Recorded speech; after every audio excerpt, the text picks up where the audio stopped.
ओम ज्ञानतिमिरन्धस्य ज्ञानाञ्जनशलाकया चक्षुरुन्मिलितं येन तस्मै श्रीगुरवे नमः। नमो विष्णुपदाय कृष्णपृष्ठाय भूतले श्रीमते भक्तिवेदान्त स्वामिनिति नामिने।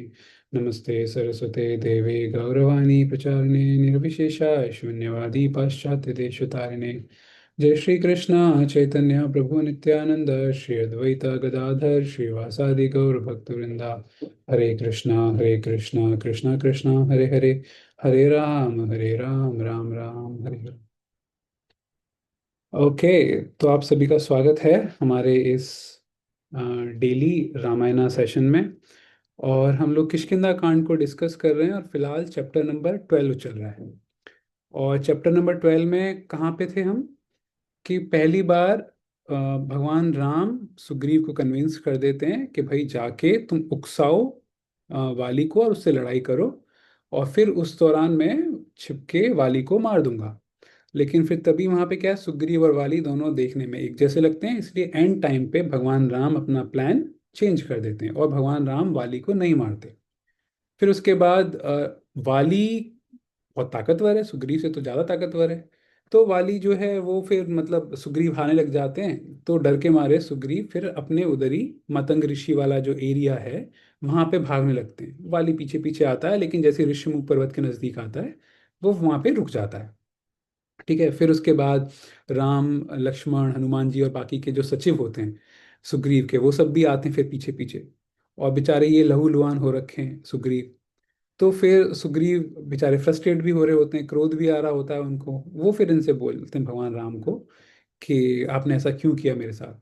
पहले अपना शौर्य दिखाया, मुझे ट्रस्ट डेवलप करवाया, और उसके बाद फिर मुझको चीट कर लिया, मतलब मुझे बचाया नहीं।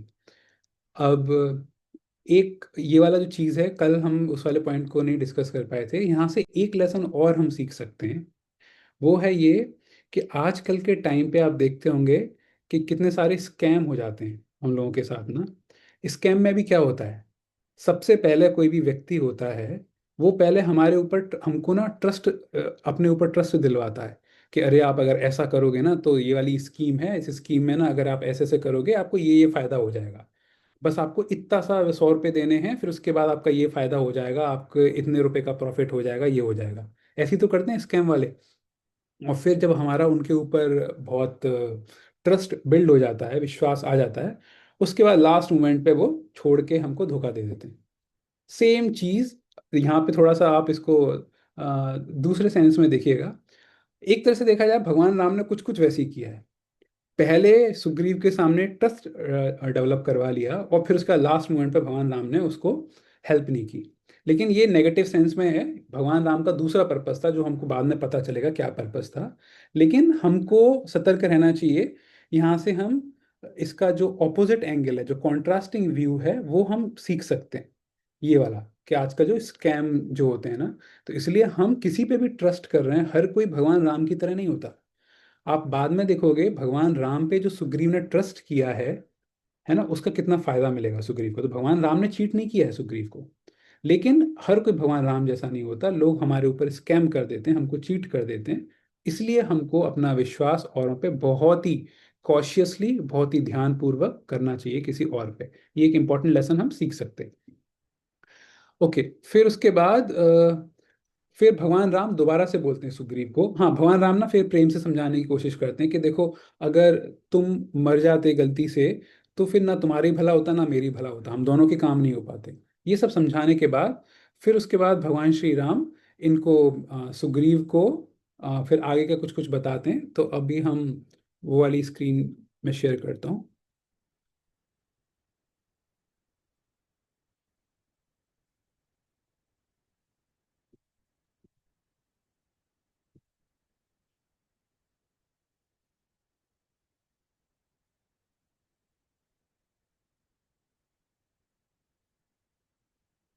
आई होप आपको विजिबल हो रहा होगा मेरा स्क्रीन। तो एक मिनट में इसको इन्लार्ज कर देता हूँ। हम्म। तो यहाँ तक श्लोक नंबर 36 तक हो गया था हमारा, जिसमें भगवान राम बोलते हैं कि हम दोनों को एक दूसरे की जरूरत है, तो भाई मैं क्यों आपको ऐसे पिटवाना चाहूंगा सर। फिर श्लोक नंबर 37।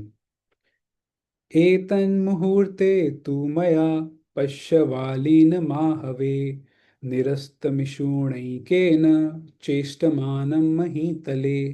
तुम इसी मुहूर्त में वाली को मेरे एक ही बाण का निशाना बनकर धरती पर लौटता देखोगे। भगवान राम सुग्रीव को अब थोड़ा सा विश्वास, दोबारा से विश्वास दिला रहे हैं कि दोबारा से जाओ तुम, और तुम अभी के अभी देखोगे इस बार पक्का वाली मरने वाला है।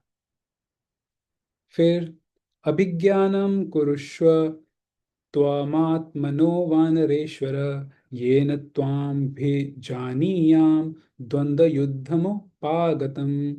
वानरेश्वर, अपनी पहचान के लिए तुम कोई चिन्ह धारण कर लो, जिससे द्वंद्व युद्ध में प्रवृत्त होने पर मैं तुम्हें पहचान सकूंगा। यही तो पहले रीजन था ना, कि इनके पास कोई, वो एक दूसरे को डिफरेंशिएट नहीं कर पा रहे थे कि कौन वाली है कौन सुग्रीव है। तो अब भगवान राम कह रहे हैं कि तुम कुछ तो चिन्ह धारण कर लो। प्लीज अभी आप ध्यान पूर्वक सुनिएगा, यहाँ पे एक कैच आएगा। कल जो एक सवाल पूछा गया था, और इसके अलावा भी बहुत इंपॉर्टेंट लेसन आने वाला है अगले कुछ श्लोकों में, तो इसलिए ध्यान पूर्वक हम सुनेंगे। तो फिर उसके बाद क्या बोलते हैं, गज पुष्पी में माम फुल्ला मुत्पाट्य शुभ लक्षणाम कुरु लक्ष्मण कंठेयस्य सुग्रीवस्य महात्मनः। सुग्रीव से ऐसा कहकर श्री रामचंद्र जी लक्ष्मण से बोले, हे लक्ष्मण, यह उत्तम लक्षणों से युक्त गज पुष्पी लता फूल रही है, इसे उखाड़कर तुम महामना सुग्रीव के गले में पहना दो। तो अब भगवान राम बोल रहे हैं, पहले सुग्रीव को बोलते हैं कि भाई तुमको ना कुछ तो अपने गले में या कहीं तो कुछ चिन्ह पहनना चाहिए, जिससे मैं दूर से पहचान कर पाऊं कि ओके ये सुग्रीव है, ये वाली है। अब ये बोलते हैं लक्ष्मण जी को, जो कि पास में ही खड़े हैं, कि हे लक्ष्मण, पास में गज पुष्पी लता है। लता मतलब क्रीपर्स होते हैं ना, यानी कि आपने देखा हो बेल बोलते हैं, कि वो किसी तार पे ऐसे ऐसे घूम घूम के चलते हैं, है ना, लंबे लंबे। तो पास में कोई एक लता थी गज पुष्पी। तो भगवान बोलते हैं कि इस गजपुष्पी लता को तुम तोड़ लो, और तोड़ के तुम लक्ष्मण इस लता की माला बना के इनके गले में डाल दो, सुग्रीव के गले में डाल दो। फिर आगे क्या है, ततो गिरी तटे जाताम उत्पाट्य कुसुमायुताम लक्ष्मणो गजपुष्पीं ताम तस्य कंठे व्यसर्जयत। यह आज्ञा पाकर लक्ष्मण ने पर्वत के किनारे उत्पन्न हुई फूलों से भरी वह गज पुष्पी लता उखाड़कर सुग्रीव के गले में डाल दी। ठीक है, गले में सुग्रीव के लक्ष्मण जी ने ये माला डाल दी। अभी एक दो श्लोक और पढ़ते हैं हम, फिर उसके बाद इसको डीपर, इसका अंडरस्टैंडिंग समझेंगे। सतया शुशुभे श्रीमाला लतया कंठसक्तया मालयेव बलाकानां ससंध्य इव तो यदः। गले में पड़ी हुई उस लता से श्रीमान सुग्रीव वक पंक्तियों पंक्ति से अलंकृत संध्या काल के मेघ की भांति शोभा पाने लगे थे। तो अब ये जो सुग्रीव थे, सुग्रीव के गले में ये जो माला पड़ी, वो माला कैसी लग रही थी। आपने देखा होगा शाम के टाइम पे वक पंक्ति से अलंकृत संध्या काल के मेघ, शाम के टाइम पे देखो कितनी अच्छी पोइट्री काव्य है। जब बादल बहुत सारे, सूर्य डूबने वाला है, बादल हैं वहां पे, तो आपने देखा होगा बादलों के किनारे पे एक तरह से इंग्लिश में बोलते हैं सिल्वर लाइनिंग टाइप से, थोड़ा वाइट वाइटिश किनारा किनारा है, बॉर्डर टाइप का बना सा होता है ना। तो ये क्या बोल रहे हैं कि जिस प्रकार से शाम के टाइम पे, संध्या समय पे, वो जो बादल होते हैं उन बादलों के किनारे किनारे पे एक बॉर्डर जैसा बना होता है ना, वाइट वाइट सा, तो उसी प्रकार से अभी जो सुग्रीव हैं वो इतने बड़े हैं, वो एक तरह से बादल के समान प्रतीत हो रहे हैं। और उनके चारों तरफ ये जो अभी जो मालाड जो डाल दी है ना, गज पुष्पी वाली, वो माला कैसी लग रही है, एक प्रकार से बॉर्डर जैसे बादलों के किनारे पे बॉर्डर होता है, उस प्रकार से ये माला बॉर्डर जैसी लग रही है। अब यहाँ पे क्या कह रहे हैं, वक पंक्तियों से अलंकृत। कितना अच्छा है, वक पंक्ति, पंक्ति का मतलब होता है लाइन। वक आप एक तरह से समझ सकते हैं बगुला टाइप की जो होती है ना चिड़िया, तो वो, कि कई बार वो जो चिड़ियाएं होती हैं एक ही साथ साथ ना लाइन बना के चलती हैं, तो वक पंक्ति। आप अगर देखोगे कई बारी कि जैसे डक्स, स्वान और ये सारी की सारी जो होती हैं ज्यादातर ना, कहीं का झुंड जो होता है वो एक ही बिल्कुल लाइन सा बना के चलता है। आप कभी इनको जंगलों में भी देखो, इनफैक्ट ये चीज़ मैंने खुद ऑब्जर्व करी है। यहाँ इधर गोवर्धन इको विलेज में लगभग 30-35 डक, स्वान और ये सब हैं। और वो जब भी बाहर निकल के आती हैं पॉन्ड से, वो इतनी सारी ना एक लाइन बना के ना चलती हैं। कोई उनको नहीं बोल रहा कि आप लाइन में चलो, लेकिन वो लाइन बना बना के चलती हैं। तो यहाँ पे इसी तरीके से आप सोचो ना कि कई सारी बतख लाइन बना के, सफेद सफेद बतख लाइन बना के चल रही हैं। तो उसी प्रकार से वो जो बादल है शाम के टाइम का, संध्या के समय का, वो बादल का जो बॉर्डर है, ऐसे ऐसे होता है ना, वो ऐसा प्रतीत हो रहा है कि कुछ ये जो वक हैं वो लाइन बना के चल रहे हैं। थोड़ा सा वैसा लग रहा है ना। तो उससे कंपेयर कर रहे हैं। और उसी प्रकार से सुग्रीव के गले में ये जो लता है, देखो आपने लता देखी होगी, ऐसा तो होता नहीं बिल्कुल सीधी सीधी चलती है लता, है ना। वो जो क्रीपर जो होता है, वो ऐसे ऐसे घूम घूम के टेढ़ा मेढ़ा चलता है ना। तो उसी प्रकार से जैसे बादल टेढ़े मेढ़े ऐसे ऐसे होते हैं ना वो। तो मतलब ये इस तरह के जो श्लोक होते हैं ना, यहाँ पे हमको थोड़ा सा रुक के, थोड़ा सा ना ठंडे दिमाग से सोचना चाहिए। तो इससे हम और एंजॉय कर सकते हैं इस श्लोकों को। ओके, फिर नेक्स्ट। विभ्राजमानो वपुषा राम वाक्यम वाक्य समाहितः जगाम सह रामेण किष्किंधाम पुनरापसः। श्री राम के वचन से आश्वासन पाकर अपने सुंदर शरीर से शोभा पाने वाले सुग्रीव श्री रघुनाथ जी के साथ फिर किष्किंधापुरी में जा पहुंचे। अभी वो फिर दोबारा से ऋष्यमुख पर्वत से वापस फिर से लड़ने के लिए किष्किंधा की तरफ जा रहे हैं, वाली से। अब देखते हैं यहाँ का लर्निंग क्या होती है। लर्निंग यहाँ पे ये है, आप लोगों ने, आप में से कईयों ने स्टार्टिंग से जो रेगुलर क्लास सुन रहे हैं, आपने नोटिस किया होगा तीसरे या दूसरे अध्याय में जब भगवान श्री राम और लक्ष्मण नीचे थे किष्किंधा, मैं थोड़ी देर के लिए स्क्रीन को ऑफ कर देता हूँ। तो जब भगवान श्री राम और लक्ष्मण किष्किंधा या ऋष्यमुख पर्वत में नीचे की तरफ थे, उस समय सुग्रीव ने इनको देखा। सुग्रीव ने हनुमान जी को बोला कि नीचे चेक करके आओ। और नीचे वो जब चेक करके आते हैं कि कौन है क्या है, फिर वो हनुमान जी राम लक्ष्मण को अपने साथ लेके आते हैं, कहाँ पे, ऊपर, जहाँ पे आ,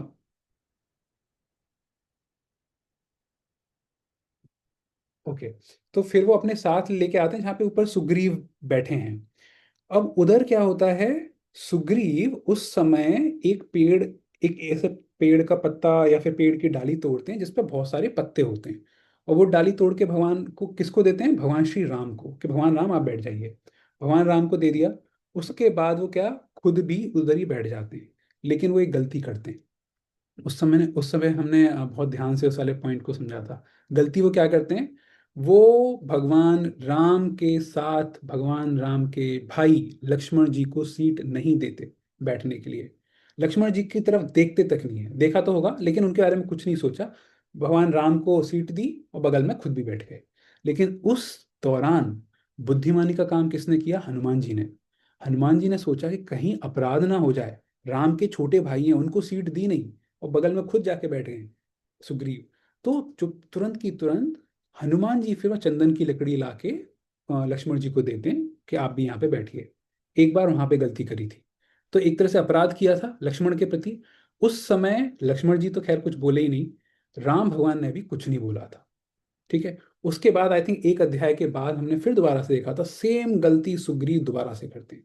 दोबारा से वो कहीं पे तो जा रहे होते हैं, राम भगवान को सीट देते हैं, राम भगवान बैठ जाते हैं, और उसके बाद वो भी बगल में आके बैठ जाते हैं। लेकिन लक्ष्मण जी को फिर दोबारा से सीट नहीं देते। फिर दोबारा से हनुमान जी लक्ष्मण जी के लिए वो पूरा का पूरा जो भी पेड़ की डाली है तोड़ के लक्ष्मण जी को सीट देते हैं। तो हमने देखा 2 बार लक्ष्मण जी के प्रति अपराध किया था सुग्रीव ने। और भगवान राम स्टार्टिंग से ये बताना चाह रहे हैं कि हम भगवान को डायरेक्ट अप्रोच नहीं कर सकते। हम भगवान को अप्रोच कर सकते हैं गुरु के थ्रू। और गुरु, जो आदि गुरु हैं वो कौन है, बलराम जी, लक्ष्मण जी। लक्ष्मण जी जो हैं वो गुरु हैं, स्पिरिचुअल मास्टर। उनके बिना उनको बिना रेस्पेक्ट किए, उनकी बिना आशीर्वाद के, जब तक उनका आशीर्वाद नहीं मिलेगा, हम सक्सेसफुल नहीं हो सकते। तो ये एक इम्पॉर्टेंट पॉइंट था जो कि सुग्रीव ने वहां पे मिस कर दिया था।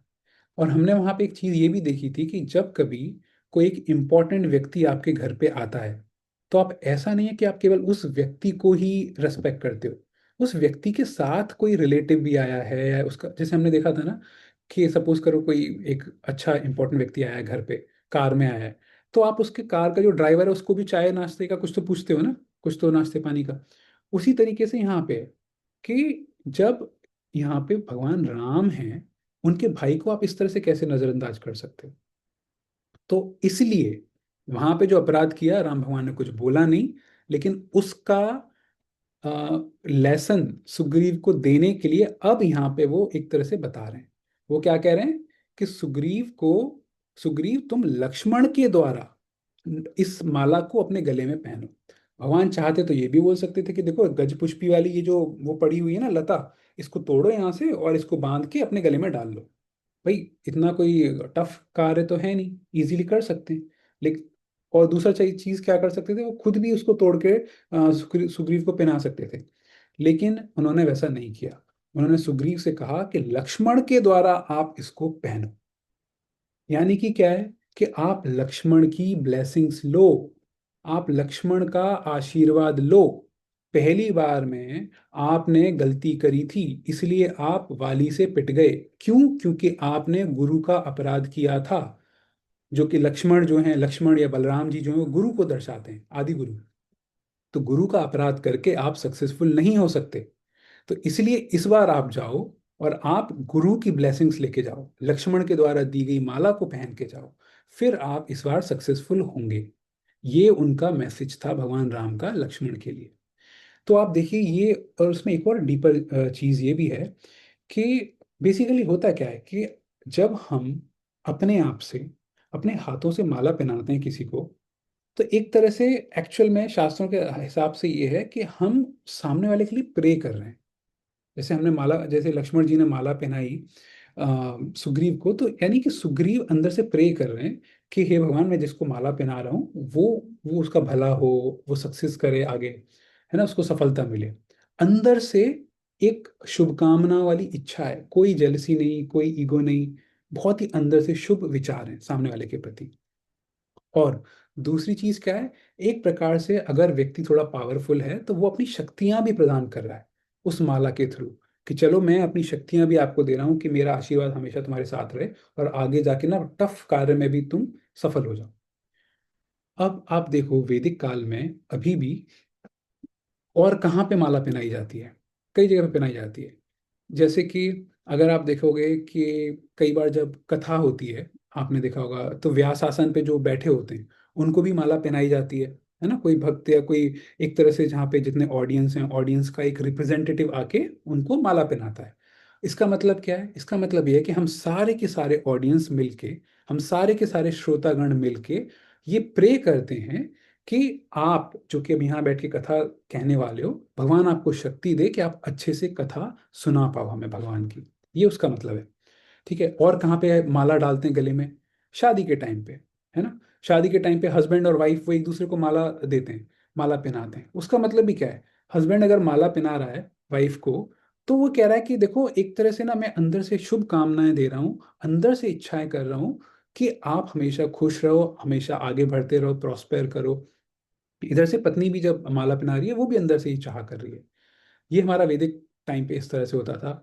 लेकिन अभी तो कई बार ऐसे होता है, कई सारी अलग अलग परिस्थितियों की वजह से, कि माला पहनाई है, शादी की है, लेकिन उसके बावजूद भी वो एक दूसरे के लिए बहुत ही हितैषी नहीं हो पा रहे हैं, एक दूसरे को हेल्प नहीं कर पा रहे हैं, है ना। लेकिन एक्चुअल में माला पहनाने का मतलब ये था कि एक दूसरे के लिए हेल्प करने के लिए वो अपने आप को वो बोल रहे हैं, प्रॉमिस कर रहे हैं, एश्योर कर रहे हैं। एक और तरीका क्या होता है, रक्षा सूत्र। रक्षा सूत्र आपको पता होगा, जो हाथ पे कलावा पहनाते हैं, है ना। कई बार कथा में या फिर नॉर्मल जो भी कुछ पूजाएं होती हैं उसमें हाथ पे वो कलावा पहनाते हैं ना। तो उसका मतलब भी क्या है? उसका मतलब भी ये है कि भगवान हम ये जो आपको कलावा पहना रहे हैं, भगवान आपको शक्ति दे, भगवान की ब्लेसिंग्स आपको मिले, कि जिससे कि आप आगे का कार्य अच्छे से कर पाओ, आप सफल हो पाओ। हम अंदर से दुआएं दे रहे हैं आप। एक और चीज क्या होती है, अभी अगस्त का महीना चल रहा है, अगस्त के महीने में स्टार्टिंग में आई थिंक फर्स्ट संडे को आता है, आप लोगों को पता होगा मैं किसकी बात कर रहा हूँ, फ्रेंडशिप डे। फ्रेंडशिप डे पे भी क्या करते हैं, हाथ में दोस्त लोग एक दूसरे को पहनाते हैं ना फ्रेंडशिप बैंड। तो अभी वो फ्रेंडशिप बैंड पहनाते हैं, लेकिन एक्चुअल में अगर आप बैंड पहना रहे हो ना, तो अंदर से ये इच्छा होनी चाहिए कि भाई मैं जो अब जिसको बैंड पहना रहा हूँ, उसको भगवान अच्छे से भला करे, उसको अच्छे से सफलता मिले लाइफ में, अंदर से दिल से दुआएं आनी चाहिए, बिल्कुल भी अंदर से जेलसी नहीं होनी चाहिए। ठीक है। तो ये इंपॉर्टेंट पॉइंट है, भगवान राम का लक्ष्मण को बोलना कि लक्ष्मण तुम इस माला को सुग्रीव को पहनाओ। इसका मतलब वो जो अपराध जो किया था सुग्रीव ने, अब उस अपराध को एक तरह से शांत करो। सुग्रीव ने जब भगवान लक्ष्मण के हाथों से उस माला को ग्रहण किया, यानी कि सुग्रीव ने लक्ष्मण की ब्लेसिंग्स ली, अब अपराध हट गया, अब वो आगे जाएंगे तो सक्सेसफुल होंगे। मैंने थोड़ा सा टाइम लेके इस वाले पॉइंट को इसलिए समझाया है क्योंकि बहुत इंपॉर्टेंट पॉइंट है। जब भी हम आध्यात्मिक मार्ग पे आगे बढ़ने का प्रयास करते हैं, कई बार हमसे गलती हो सकती है, तो कि हम किसी के प्रति अपराध कर दें। तो पहली चीज तो हमको ये ध्यान में देना है कि हम भगवान की पूजा कर रहे हैं, इसका मतलब ये नहीं कि भगवान के जो भक्त हैं उनका उनके प्रति अपराध करें, उनको डिसरेस्पेक्ट कतई नहीं करना, बिल्कुल भी नहीं करना, नहीं तो इस तरह की असफलता मिलेगी जैसे सुग्रीव को फर्स्ट टाइम मिली थी, है ना। तो कई बार हम लोग ऐसे करते हैं कि कई सारे भक्त हैं भगवान के, तो हम लोग ना उनको बहुत ज़्यादा डिसरेस्पेक्टफुल तरीके से बिहेव कर देते हैं। मैं एग्जाम्पल अभी कोई नहीं दे रहा, लेकिन आप लोगों को खुद समझ में आ जाएगा, कितने सारे होते हैं ना भगवान के लिए सब कुछ लेकिन भक्तों को गालियां दे रहे हैं। ऐसा नहीं करने का अपने को। फिर दूसरा जो हम लेसन यहाँ से सीखें वो ये कि अगर कोई हमको माला दे रहा है, या हम अगर किसी को माला पहना रहे हैं या हाथ में रक्षा सूत्र बांध रहे हैं, फ्रेंडशिप बैंड बांध रहे हैं, तो दिल से उसके लिए थोड़ी सी प्रे करनी चाहिए। ठीक है। ओके। तो अब मैं स्क्रीन को फिर से शेयर करता हूँ। हम्म। हम्म। गले में पड़ी हुई भांति शोभा पाने लगे। श्लोक नंबर 42। विभ्राजमानो वपुषा रामवाक्यसमाहितः जगाम सह रामेण किष्किंधाम पुनरापसः। श्री राम के वचन से आश्वासन पाकर अपने सुंदर शरीर से शोभा पाने वाले सुग्रीव श्री रघुनाथ जी के साथ फिर किष्किंधापुरी में जा पहुंचे। अच्छा, ये हमने पढ़ लिया था। तो यहाँ पे हमारा चैप्टर नंबर 12 खत्म होता है, अभी हम लोग चैप्टर नंबर 13 स्टार्ट कर रहे हैं। दृश्यमूकात् स धर्मात्मा किष्किन्धां लक्ष्मणाग्रजः जगाम सह सुग्रीवो वाली विक्रमपालिताम। लक्ष्मण के बड़े भाई धर्मात्मा श्री राम सुग्रीव को साथ लेकर पुनः ऋष्यमूक से उस किष्किंधापुरी की ओर चले जो वाली के पराक्रम से सुरक्षित थी। समुद्यम्य महच्चापं रामः काञ्चनभूषितं स रांश्चादित्य संकाशान गृहीत्वा रणसाधकान। अपने सुवर्ण भूषित विशाल धनुष को उठाकर और युद्ध में सफलता दिखाने वाले सूर्य तुल्य तेजस्वी बाणों को लेकर श्री राम वहां से प्रस्थित हुए। तो अभी यहाँ पे थोड़ा सा डिस्क्रिप्शन आएगा, ये जो अभी सब लोग जो जा रहे हैं ना उधर किष्किंधा की तरफ, जो वाली के राज्य की तरफ, अभी वहाँ पे रास्ते का आप देखिएगा, जैसे पंपा सरोवर के समय पे हमने देखा था चैप्टर नंबर 1 में पूरा आसपास की प्रकृति का कितना अच्छे से डिस्क्रिप्शन आया था। तो यहाँ पे उसी तरीके से फिर से थोड़ा सा एक डिस्क्रिप्शन आएगा, तो उसको हम ध्यान से एंजॉय करेंगे। अग्रतस्यु अग्रतस्तु ययौ तस्य राघवस्य महात्मनः सुग्रीवः संगतग्रीवो लक्ष्मणश्च महाबलः। महात्मा रघुनाथ जी के आगे आगे सुगठित ग्रीवा वाले सुग्रीव और महाबली लक्ष्मण चल रहे थे। अब देखो, हमने पहले भी देखा था कि महर्षि वाल्मीकि जो हैं वो जगह जगह पे ना बिल्कुल अपने अलग ही हाईएस्ट लेवल की काव्य पोइट्री को अपने वो दिखा देते हैं। यहाँ पे भी ना कुछ कुछ वैसा करते हैं। हमने पहले वहां पे देखा था डबल मीनिंग वाला, एक क्या था, दुंदुबी का दुंदुबी बजा दिया, देखा था हमने, दुंदुबी राक्षस वाले कॉन्टेक्स्ट में, कि एक जगह दुंदुबी मतलब राक्षस और दूसरा दुंदुबी मतलब वाद्य यंत्र। इस वाले श्लोक में भी भगवान वाल्मीकि मुनि सेम कार्य कर रहे हैं। देखो, हम इतने दिनों से सुग्रीव के बारे में पढ़ते आ रहे हैं। सुग्रीव का मतलब पता है क्या होता है? संस्कृत का वर्ड ग्रीवा, ग्रीव का मतलब होता है गर्दन, नेक। ठीक है। सु का मतलब क्या होता है? सुंदर, अच्छी। ठीक है। तो सुग्रीव मतलब वो व्यक्ति जिसकी गर्दन बहुत सुंदर हो। ठीक है। अब यहाँ पे ये क्या बोल रहे हैं, ये श्लोक देखिए, सुग्रीव संगत ग्रीवो, यानी कि सुग्रीव सुग्रीवता से जा रहे हैं, या सुग्रीव जो जा रहे हैं उनका जो गर्दन है आप इसको पढ़िए तो आपको अच्छे से समझ आएगा। सुगठित ग्रीवा वाले सुग्रीव, यानी कि जो सुग्रीव व्यक्ति है वो जिस तरह से चल रहा है पीछे से ऐसा लग रहा है कि उनकी गर्दन ना बड़ी सुंदर लग रही है। सुग्रीव सुग्रीव लग रहा है, ऐसे समझिए आप। तो पहला सुग्रीव मतलब व्यक्ति सुग्रीव, और दूसरा सुग्रीव मतलब जिसकी गर्दन ब्यूटीफुल हो, सुंदर हो। ठीक है, आप इसको क्लास के बाद थोड़ा सा सोचिएगा, फिर आपको पता चलेगा कि ना कितने सटल तरीके से यहाँ पे महर्षि वाल्मीकि पोइट्री यूज कर रहे हैं। पृष्ठतो हनुमान वीरो नलो नीलश्च वीर्यवान तारश्चैव महातेजा। लाइट चली गई, अभी 30 सेकंड में आ जाएगी। हरि यूथपः, और उनके पीछे वीर हनुमान, नल पराक्रमी नील तथा वानर यूथपों के भी यूथपति महातेजस्वी तार, 1 सेकंड, तार चल रहे थे। तो यानी कि उनके जो सचिव थे वो पीछे पीछे वो लोग भी चल रहे थे। ते वीक्षमाणा वृक्षांश्च पुष्पभारावलम्बिनः प्रसन्नाम्बुवहाश्चैव सरितः सागरङ्गमाः कन्दराणि च शैलांश्च निर्दराणि गुहास्तथा शिखराणि च मुख्यानि दरीश्च प्रियदर्शनाः। वे सब लोग फूलों के भार से झुके हुए वृक्षों, स्वच्छ जल वाली समुद्रगामिनी नदियों, कंदराओं, पर्वतों, शिला विवरों, गुफाओं, मुख्य मुख्य शिखरों और सुंदर दिखाई देने वाली गहन गुफाओं को देखते हुए आगे बढ़ने लगे। आप एक चीज नोटिस करेंगे, पहली बार भी वो इसी रास्ते से गए हैं, है ना। राम लक्ष्मण हनुमान सब उनके सचिव और सुग्रीव सब इसी रास्ते से गए। लेकिन पहली बार ना जब वो गए थे वाली से लड़ने, ये सब डिस्क्रिप्शन नहीं आया था।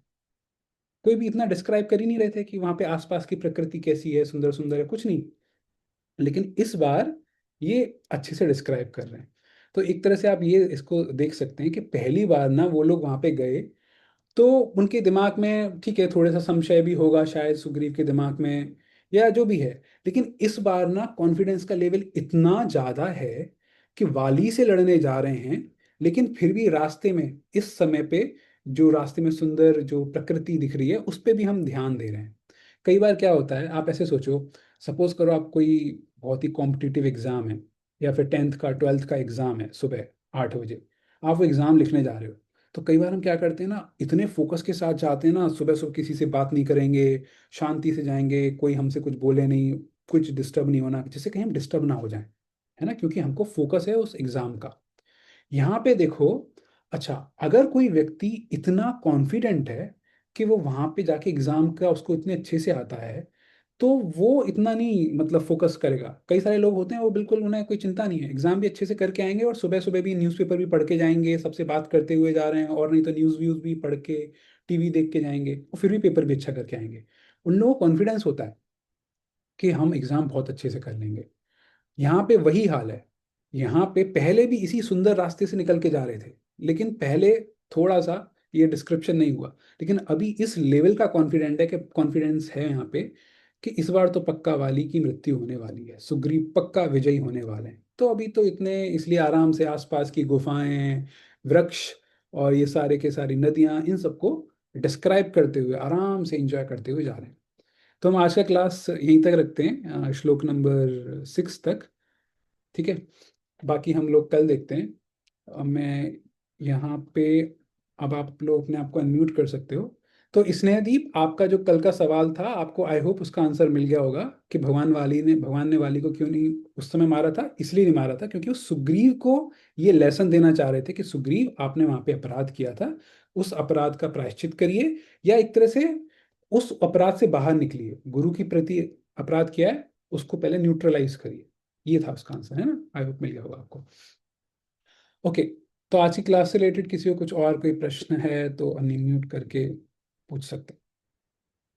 बाय द वे, मैंने कल एक गूगल फॉर्म बना के ग्रुप में डाल दिया था। अगर कई बार क्या है कि अगर सपोज करो बाद में आपको सवाल आता है या फिर हम क्लास में डिस्कस नहीं कर पाते, आप उस फॉर्म में अपना सवाल पूछ सकते हैं, अगले दिन हम उसको क्लास में डिस्कस करने का प्रयास करेंगे। और कोई फीडबैक भी अगर होना है इन क्लासेस से रिलेटेड, तो आप वो फीडबैक भी दे सकते हैं उन पे। हाँ, अनम्यूट करके आप पूछिए। हरे कृष्ण प्रभु जी। हरे कृष्ण। अ, प्रभु जी, मैंने भी जन्माष्टमी पर ही ज्वाइन करा है। तो मैं यूट्यूब पर पहले के देख रही थी वीडियोस। तो उसमें एक वीडियो में आया था कि भगवान काम से काम हो रहा था, भगवान को काम उत्पन्न हो रहा था। लेकिन प्रभु जी, भगवान राम में काम कैसे आ सकता है? हम्म। भगवान और काम तो अलग ही है। ओके, बहुत अच्छा सवाल है। अब हमको ये समझना चाहिए सबसे पहले कि काम का मतलब केवल एक दूसरे जेंडर के प्रति वो डिजायर, केवल ये नहीं है। काम का मतलब सीधा सीधा होता है इच्छाएं। काम का मतलब केवल इच्छा होता है। संस्कृत में अगर देखेंगे ना, अब वो इच्छा कुछ भी हो सकती है। सपोज करो मुझको कामना हो सकती है, देखो, कामना जो वर्ड है वो भी काम, जो रूट वर्ड है संस्कृत का, वहीं से आया है ना। तो जैसे मुझे इच्छा हो सकती है एक अच्छी जॉब की, किसी को इच्छा हो सकती है अच्छे मार्क्स की, तो वो भी काम ही है, वो भी कामना ही है। तो काम का मतलब हमेशा नेगेटिव टर्म्स में नहीं हो सकता। अगर सपोज करो किसी की इच्छा है कि मुझे भक्ति बहुत अच्छे से करनी है, तो उसको हम दूसरे रूप में ये भी कह सकते हैं कि मेरी ये कामना है कि मैं अच्छे से भक्ति करूं। ये भी मेरी काम है, मेरा काम है। समझ रहे हो? तो काम हमेशा नेगेटिव टर्म्स में नहीं आता। तो वहां पे भगवान की कामना है कि एक जीव जो कि इनका इतना सच्चा भक्त है, उसको एक रावण दानव किडनैप करके ले गया है, उसको बचाने की भगवान की इच्छा है। सीता माँ, है ना, सीता माँ, जो भगवान, सीता माँ कौन है? राधा रानी का एक्सपेंशन है ना। तो एक तरह से जो इतने उच्च कोटि का भक्त है, उसको कोई दानव किडनैप करके ले गया है, तो भगवान के अंदर से तीव्र कामना है कि उस भक्त को भगवान बचाए। वो वहां पे उनकी काम है, कामना है। ठीक है। ओके। किसी और का कोई प्रश्न आज की क्लास से रिलेटेड? ओके, कोई दिक्कत नहीं है। तो अगर कोई बाद में प्रश्न आए, अगर आपको, आप उसमें डाल दीजिएगा फॉर्म में। आज का क्लास हम यहीं पे समाप्त करते हैं। कल फिर मिलते हैं शाम को 8:30 बजे। ग्रंथराज श्रीमद् भागवतम की जय। वाल्मीकि रामायण की जय।